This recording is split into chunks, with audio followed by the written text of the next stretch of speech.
Good morning. मैं सर्वेश वर्धन आज की क्लास में लीनियर इम्पल्स मोमेंटम थ्योरम और एंगुलर इम्पल्स मोमेंटम थ्योरम के एप्लीकेशन पे ध्यान देंगे। हमने ये अनुभव किया है कि ये दोनों थ्योरम के एप्लीकेशन में बच्चे बहुत ज़्यादा अनकम्फर्टेबल फील करते हैं। उन्हें ये पता नहीं चलता कि ये दोनों थ्योरम हम कब अप्लाई करेंगे और इस दोनों थ्योरम से हम मुझे क्या मिल सकता है। वो प्लान करने में उन्हें परेशानी होती है। साथ ही साथ दो और कंजर्वेशन है, लीनियर मोमेंटम कंजर्वेशन और एंगुलर मोमेंटम कंजर्वेशन। तो ये दोनों थ्योरम और ये दोनों कंजर्वेशन, ये चार का एप्लीकेशन कब करें और मुझे क्या क्या इन्फॉर्मेशन मिल सकता है, इसमें बच्चे अक्सर कंफ्यूज होते हैं। वो यूज नहीं कर पाते हैं, वो प्लान नहीं कर पाते हैं, सोच नहीं पाते हैं। ठीक है, तो आज की क्लास में हम एक बेहतरीन क्वेश्चन को डील कर रहे हैं। ये क्वेश्चन रोटेशन में से कुछ स्पेशल प्रॉब्लम में से एक माना जाता है। लीनियर मोमेंटम थ्योरम और एंगुलर मोमेंटम थ्योरम का एप्लीकेशन इसमें हम दिखलाएंगे। ठीक है, ये क्वेश्चन जो हमने लिया है रोटेशन का अच्छे प्रॉब्लम्स में से एक माना जाता है। ठीक है, तो आप इसे ध्यान से देखेंगे और इसमें प्लान करेंगे, किस तरह से सोचना है उसको प्लान करने को देखिए। ठीक है, प्रॉब्लम बन जाना, किसी तरह से बन जाना, आंसर मिल जाना, वो ज़्यादा इम्पोर्टेंट नहीं होता है। इम्पोर्टेंट ये है कि हम किस तरह से उसको सोच पाते हैं और उसको हम किस तरह से अप्लाई कर पाते हैं। मुझे क्या अननोन रहेगा तो हम कौन से थ्योरम अप्लाई करेंगे, इसकी प्लानिंग करना ये मेन मकसद है। ठीक है, अगर आप इस ढंग से अगर आप इसका प्लान करना जान जाते हैं तो आप इसका एप्लीकेशन करके प्रॉब्लम को आसानी से सॉल्व कर पाएंगे। ठीक है, देखिए ये क्वेश्चन मैंने जो लिया है, एक प्लैंक है जिसका मास 2m है। ये हॉरिजॉन्टल स्मूथ सरफेस पे रखा हुआ है। ठीक है, स्मूथ सरफेस है, म्यू का वैल्यू 0 है इन दोनों सरफेस के बीच में। और एक सॉलिड स्फीयर है जिसका रेडियस r है, इसकी मास m है। इस प्लैंक से h हाइट से इसे रिलीज किया गया है। साथ ही साथ ये ओमेगा नॉट एंगुलर वेलोसिटी से क्लॉकवाइज में रोटेट कर रहा है और इसे रिलीज कर दिया गया है h हाइट से।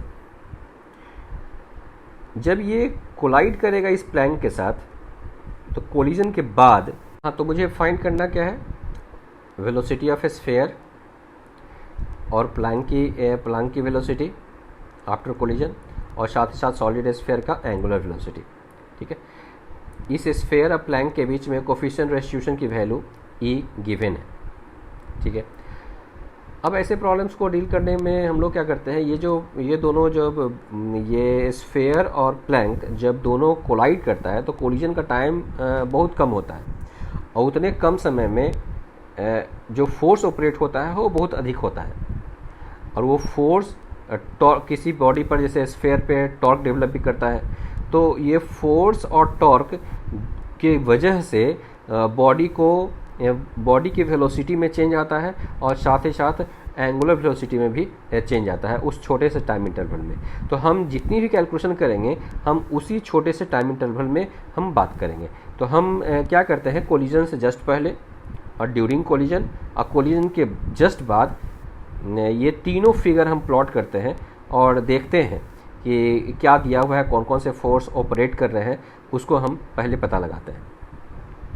तो ये जब स्फीयर h हाइट ड्रॉप करता होगा तो कोलिजन से जस्ट पहले इसकी वेलोसिटी √2gh होगा। आप एनर्जी कंजर्वेशन करके आप फाइंड कर सकते हैं। ठीक है, loss in potential energy is equal to gain in kinetic energy करके आप V0 की वेलोसिटी आप V0 निकाल सकते हैं, √2gh आएगा। तो हमने ये दिखाया है, प्लैंक है, ये प्लैंक है। प्लैंक से टकराने से जस्ट पहले इसकी वेलोसिटी V0 है, ओमेगा उतना ही होगा। ठीक है, कोलिजन जितना ये dt समय तक कोलाइड हुआ है तो उतने dt समय में जो फोर्स ऑपरेट हो रहे हैं उसको हम ध्यान रखेंगे। तो इस स्फीयर पे इस प्लैंक की वजह से N1 फोर्स ऊपर की ओर रहेगा। ठीक है, न्यूटन थर्ड लॉ से ये सॉलिड स्फीयर इस प्लैंक पर N1 फोर्स नीचे की ओर लगाएगा। ठीक है, दूसरी बात आप देखिए फ्रिक्शन फोर्स। तो फ्रिक्शन फोर्स आप देखेंगे कि ये जो स्फीयर है वो क्लॉकवाइज में रोटेट कर रहा है। क्लॉकवाइज में रोटेट करेगा तो लोएस्ट पॉइंट जो है स्फीयर का लेफ्ट साइड में मूव करेगा। ठीक है, इस स्फीयर पे जब टकराएगा तो चूंकि लोएस्ट पॉइंट लेफ्ट साइड में मूव कर रहा है तो स्लिपिंग टेंडेंसी पीछे की ओर होगा, और क्लियर है कि फ्रिक्शन फोर्स की वैल्यू स्फीयर पे आगे की ओर होगा। तो ये मैंने एफ के ये फ्रिक्शन दिखाया है। अब फ्रिक्शन चूँकि इसमें जो नॉर्मल रिएक्शन है इम्पल्सिव नेचर का होगा, इसलिए यहाँ पर जो फ्रिक्शन फोर्स होगा वो काइनेटिक ही होगा। तो यहाँ हमने म्यू इंटू N1 लिख लिया है। न्यूटन थर्ड लॉ से इस प्लैंक पर भी म्यू इंटू N1 फोर्स लगेगा, और ये प्लैंक और अर्थ सरफेस के बीच में जो फोर्स होगा, मतलब अर्थ सरफेस इस प्लैंक पर जो फोर्स लगाएगा वो N2 हमने माना है। ठीक है, ये मैंने ड्यूरिंग कोलिजन ये इतने फोर्स इस पूरे बॉडी पे ऑपरेट हो रहा है। एक ग्रेविटेशनल फोर्स भी है, लेकिन चूंकि वो कांस्टेंट है, कांस्टेंट है, इसलिए हम इसको नेग्लेक्ट कर रहे हैं। हम इम्पल्सिव फोर्स को ही हम इस फिगर में कंसीडर कर रहे हैं। ठीक है, ये ड्यूरिंग कोलिजन ये मैंने फिगर बनाया है, और जस्ट आफ्टर क्या होगा उसके बारे में आप ज़रा ध्यान से देखिए क्या क्या होगा। ये जो नॉर्मल है इस स्फीयर पे, ये नॉर्मल जो लगेगा उसमें इसका स्फीयर का लीनियर वेलोसिटी चेंज होगा। तो इस स्फीयर का लीनियर वेलोसिटी चेंज होगा, ध्यान से सुनिएगा। ये फ्रिक्शन इस स्फीयर पे टॉर्क डेवलप करेगा, तो टॉर्क डेवलप करने से ओमेगा चेंज होगा। फिर दूसरी तरफ ये प्लैंक पर ये फोर्स लग रहा है, फ्रिक्शन फोर्स, इस फोर्स की वजह से इस प्लैंक का लीनियर वेलोसिटी चेंज होगा। ठीक है, तो इतने समय में क्या क्या होगा, स्फीयर का लीनियर वेलोसिटी चेंज होगा, एंगुलर वेलोसिटी चेंज होगा, और प्लैंक का वेलोसिटी भी चेंज होगा। ये कोलिजन हो जाने के बाद जो स्फीयर का वेलोसिटी हमने माना है कि राइट साइड में v1 है, एंगुलर वेलोसिटी चेंज होकर के ओमेगा नॉट हो गया, और प्लैंक की वेलोसिटी लेफ्ट साइड में v2 हो गया। ठीक है, और ये चूंकि स्फीयर फिक्स सरफेस से टकरा रहा है और कोफिशिएंट रेस्टिट्यूशन ई की वैल्यू ई दिया हुआ है, तो हम लोग जानते हैं कि जितनी वेलोसिटी से वो टकराता है वो जो रिटर्न होता है वो ई टाइम्स वेलोसिटी हो जाता है। मतलब अगर v नॉट वेलोसिटी से अगर टकराया है तो ये स्फीयर की velocity after collision E v not होगा। तो हमने इस स्फीयर की वेलोसिटी वर्टिकल डायरेक्शन में ई v नॉट कंसीडर कर लिया है। अब हमारे पास जो अननोन की संख्या है वो हमारा है स्फीयर की वेलोसिटी, स्फीयर की एंगुलर वेलोसिटी और प्लैंक की वेलोसिटी। ये हमारा v1, v2 और ओमेगा, तीन वेरिएबल यहाँ पे मुझे नज़र आ रहा है। हमने क्या है, सिस्टम माना है स्फीयर को। स्फीयर पर लगने वाले सारे फोर्स हमने प्लॉट किया है। जैसे ये स्फीयर है, इनिशियल वेलोसिटी वर्टिकल डायरेक्शन में v नॉट है, और अपवर्ड डायरेक्शन में ड्यूरिंग कोलिजन मान लेते हैं इम्पल्स इस पर जनरेट हुआ है n1 डेल्टा टी, इसको हम jm मान लेते हैं। ठीक है, ये v4 है, जस्ट मतलब ड्यूरिंग कोलिजन मैंने दिखाया है, v4 वेलोसिटी बताया है, और ड्यूरिंग कोलिजन ये इम्पल्स बताया है। और कोलिजन के बाद इस स्फीयर की जो वेलोसिटी होगी वो ई v नॉट होगा अपवर्ड डायरेक्शन में। ठीक है, अब हम j की वैल्यू फाइंड करना चाह रहे हैं। j का वैल्यू है कितना, तो apply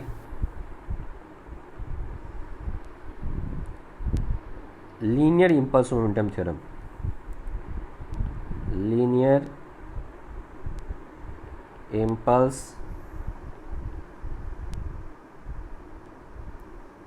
momentum theorem in upward direction.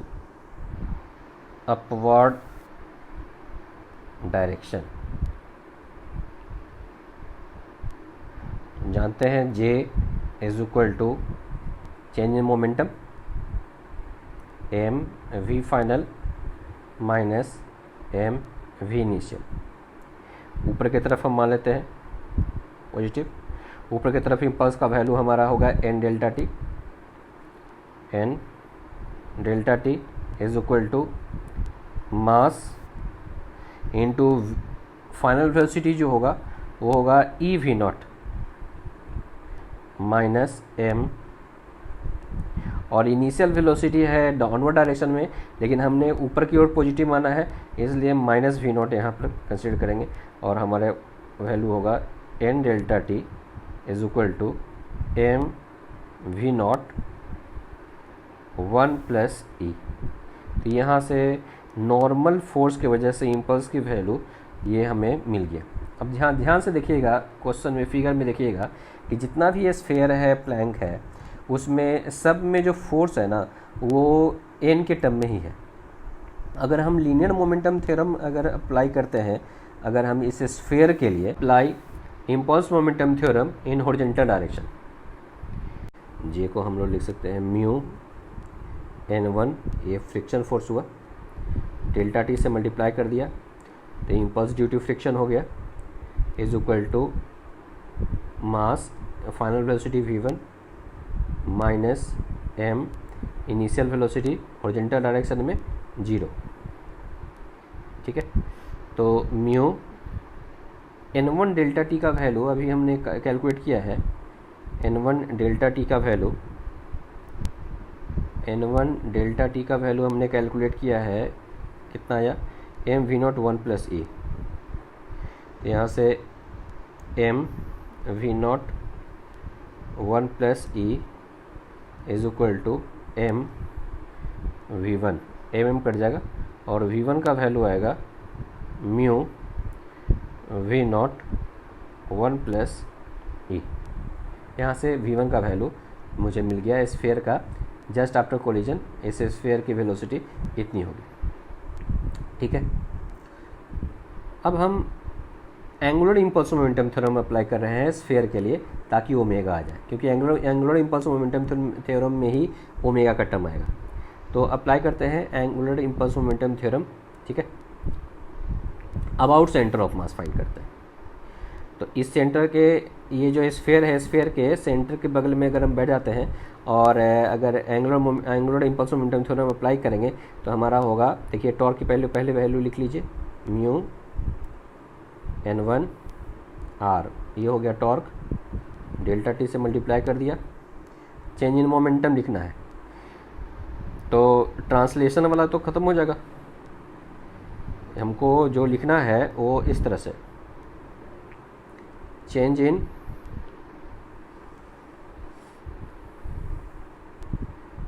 r cross MVCM plus ICM omega में चेंज। अब आप ध्यान से देख सकते हैं, ये चूँकि ये हमने वो सेंटर पे माना है, इसलिए इसकी वैल्यू सेंटर ऑफ मास का पोजीशन फैक्टर 0 होगा, तो जो भी होगा हमको इसमें चेंज लिखना पड़ेगा, ICM ओमेगा में चेंज ही लिखना। तो ये हमारा हो गया 2/5 mr²। ठीक है, ये जो टॉर्क डेवलप हुआ है तो टॉर्क का डायरेक्शन ऊपर की तरफ होगा, यहाँ एंगुलर मोमेंटम हमारा डाउनवर्ड डायरेक्शन में है फाइनल, तो हमें माइनस लिखना पड़ेगा। तो हम यहाँ पे माइनस आई ओमेगा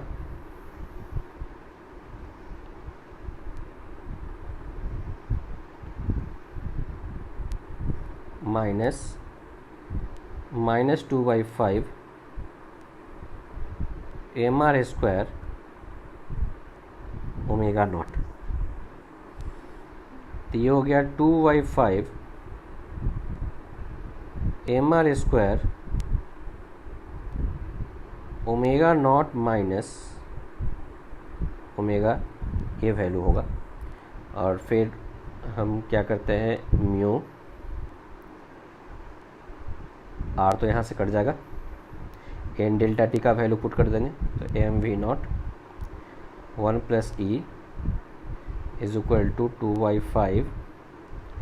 ठीक है, आर कट चुका है, आर यहाँ से रिमूव कर देते हैं, तो यहाँ से बचेगा एक आर बचेगा, यहाँ ओमेगा नॉट माइनस ओमेगा होगा। ठीक है, तो यहाँ से आप ओमेगा की वैल्यू फाइंड कर सकते हैं। अब हम क्या करते हैं,